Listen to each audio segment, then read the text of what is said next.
Ladies and gentlemen, I may not be available most of the time, but trust me, we've been very busy. And that's the very reason why pinagbubutihan namin ang ating mahal na chairman.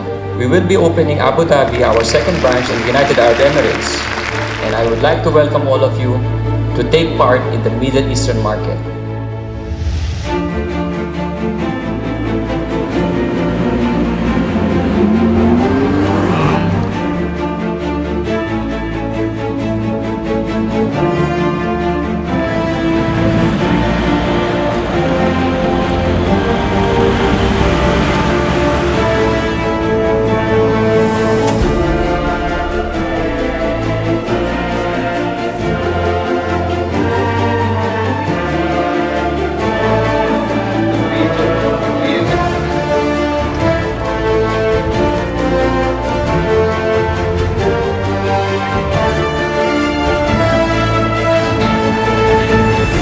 Officially declare this branch to royalize Abu Dhabi beginning today. Yeah!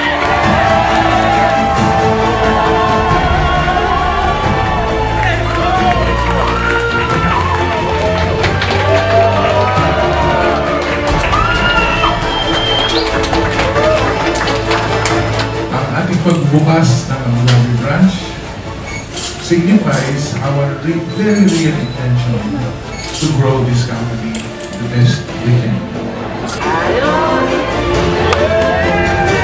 Malaking bagay po yung pagbubukas ng Royal Abu Dhabi kasi una po sa lahat, madali na po namin silang mapapunta lamang sa branch, hindi na po namin sila kailangan pang pagbiyahihin ng mahaba para makapunta sa Dubai. O sa pag-product purchase, madali na rin po, they just need to go to the branch, bibili na po nila. Unlike before na they have to wait until na makapunta kami dito sa Abu Dhabi para madala namin yung orders nila.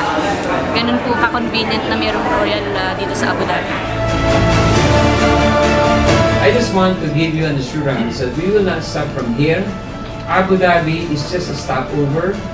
There will be more destinations in the future.